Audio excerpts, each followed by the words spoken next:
All right, so with our handsome Mr. T, at the very end of the video, I had to edit it just a teeny bit because the poor guy, I know he's done this in class too by accident. He like went to grab a chew or a little snack, and then he kind of coughed on it and then it kind of made a little mess. So I just fixed it up so no one had to see that part, but he's doing fine. It's just, I know sometimes with the puppies when they're romping and they have a few extra bonus bits and then they choke on one slightly or it gets stuck, when they go to cough, then it gets a little bit swampy. So for Mr. T, we're gonna go into working a little bit with our place behavior again, because he's been doing such a nice job. He's like, hold up, ready, bed? Nice, what a smart boy. That's very good. So I figured I'd bust out the bigger bed for all of them, just because Mr. T just keeps getting bigger and bigger. And then that way he's got one that he can maybe grow into. So for the bed or targeting, just like I mentioned a little bit earlier for Mr. Z, we're just gonna go ahead and feed him for targeting the spot and building up value in going to his little target dog cot for now. And then as he's getting more and more fluid, we're gonna go ahead and apply that lovely stay position and then see if we can work a few stay reps. So if we know he's probably gonna do better maybe in a down stay versus a sit stay, I might see if I can get him into a little down. Nice, I'm gonna feed him for that. And now I'm gonna again see if I can get him to get more comfortable. That was perfect. Oh my gosh, the saliva on the side, extra bonus for saliva time. So we're gonna tell him to stay. I'm gonna see if I can add a little bit of movement.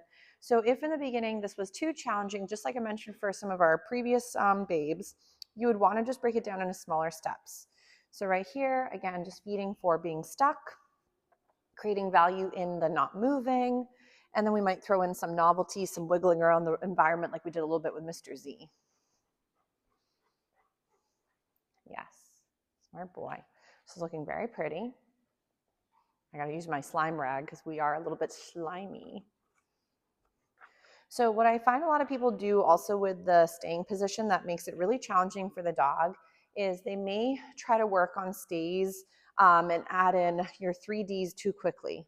So what I mean by that is your distance, your distraction, and your duration.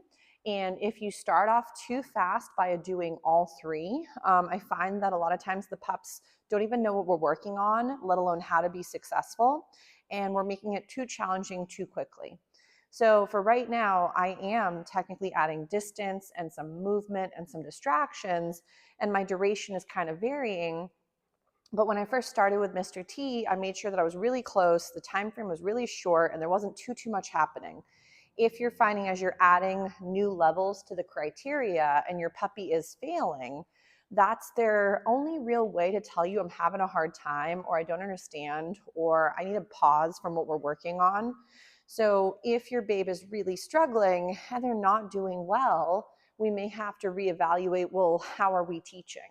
So sometimes if the learner is not learning, it could obviously too, you might be trying your very darndest and doing a really nice job. So everything on your end could be going in the right direction, but maybe you're dealing with adolescence. Maybe you're dealing with a growth spurt.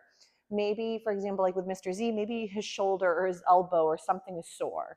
So sometimes because of things that they don't know how to communicate, those are potentials that can lead to, for example, disobedience, which is not them doing it on purpose. Most of the time, they just don't understand why they should even bother doing the things that we're asking.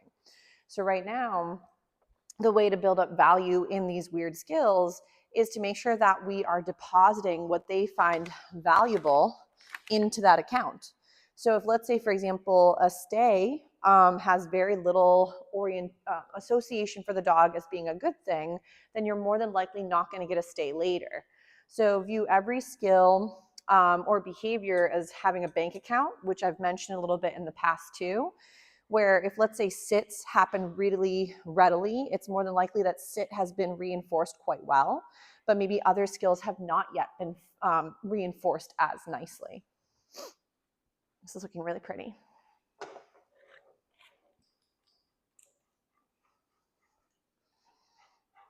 So tired.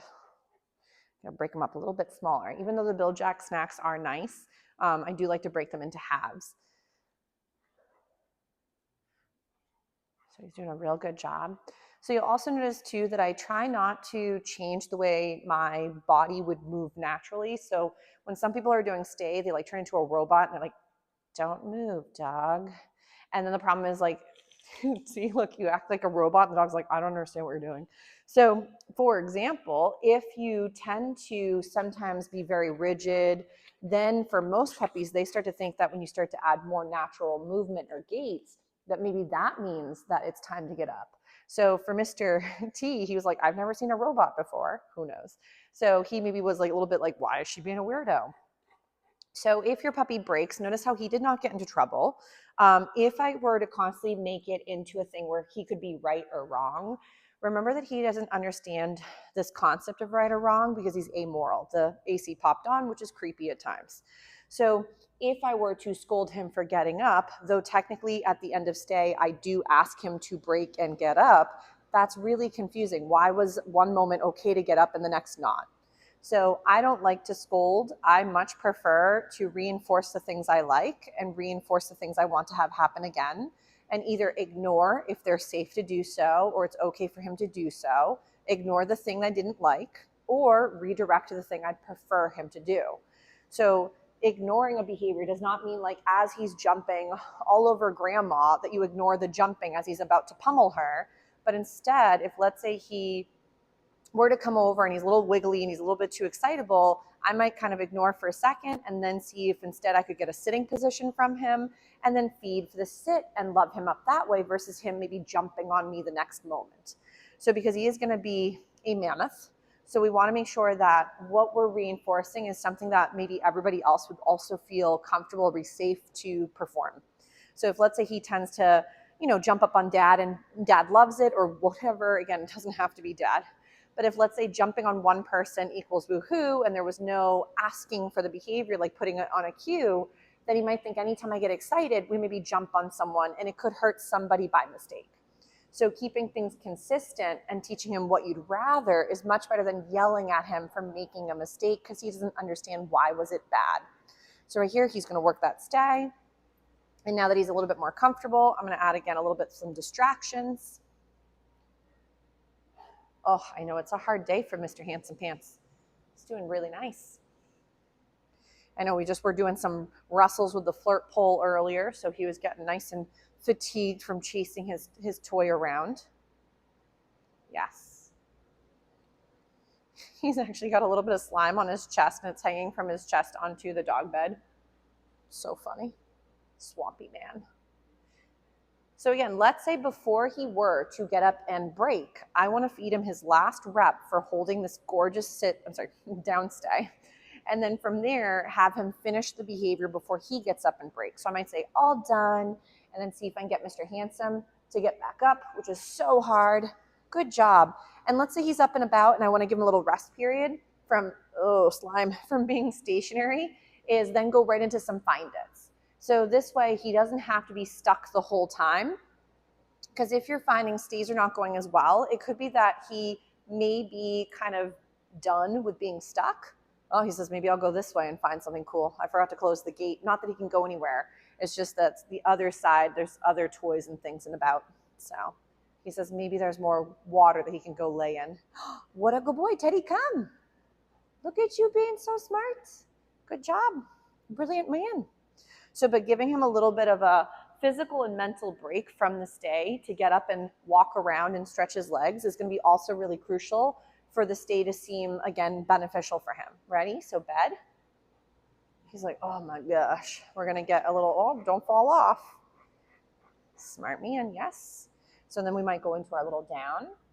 I know you're getting to be so big, you might just have to hang off of it again. Yes. He technically could fit on it quite nice, but he tends to plant himself in the middle, then he falls off the edge. Yes. So maybe we'll do a few more easy peasy reps with the stay, and then we'll give Mr. Handsome, oh, he's so close, a little break from that stay in just a minute.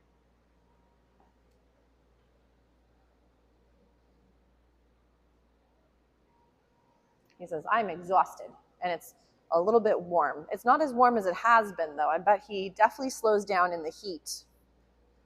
So, which always be careful with warm weather and your dogs from Chihuahua to Great Dane. Remember the asphalt and pavement, or for example, concrete, can also get very warm. So be careful with their feet. If it is warmer weather, I normally do recommend early morning, evening, not in the middle of the day. I once saw, so sad, like a brachycephalic dog. So he's like a little, I don't know, maybe he was a little bit of a combo. He looked like one of those like little short to the floor kind of bulldog mixes. And they were walking him in like the hottest part of the day. And the poor thing, like his tongue was like falling out of his head. So remember, especially for brachycephalic dogs, which means they have their short little noses, they already have a hard enough time breathing as it is without adding heat and physical activity on top of it. So even for a regular sized nosed dog, you still want to be careful because heat and dogs don't do well. And it could be a very dangerous setup where you don't want to have a dog that does either get really ill or pass away from heat. So be very cautionary in the warm weather that's going to be around the corner. Just doing a real nice job with these stays. So, but maybe we'll go ahead. We'll send, again, we'll give him his last little snack for doing this gorgeous downstay, and then we're going to give him a little breather. So I'm going to say, all done. And he's like, well, guess so. I'm ready. We're going to get up. He's like, that seems silly. So just like with Mr. Z, he also enjoyed being stuck. We'll try and get you up. Oh, such a good boy. Nice job. So for getting up, no snacks are given. We're only feeding, oh, that's a little bit of hair. You're shedding too. That's okay. So I would only feed for while on stay. He's like, how about again? You're just going to be walking all over it. So, but if let's say he's already done with his stay and you want to work a few other skills after the fact, that would be fine. But we don't want to call him with a recall from his stay position. So, but if your stays are not looking as nice, I would break it down into smaller steps, and see if he can start to grasp it and do well with the skill from that sort of starting point. But we'll give Mr. T a breather. We'll sneak him out for a little potty and we'll rotate through some more friends. So we'll do a little find it. But Mr. T is doing stellar.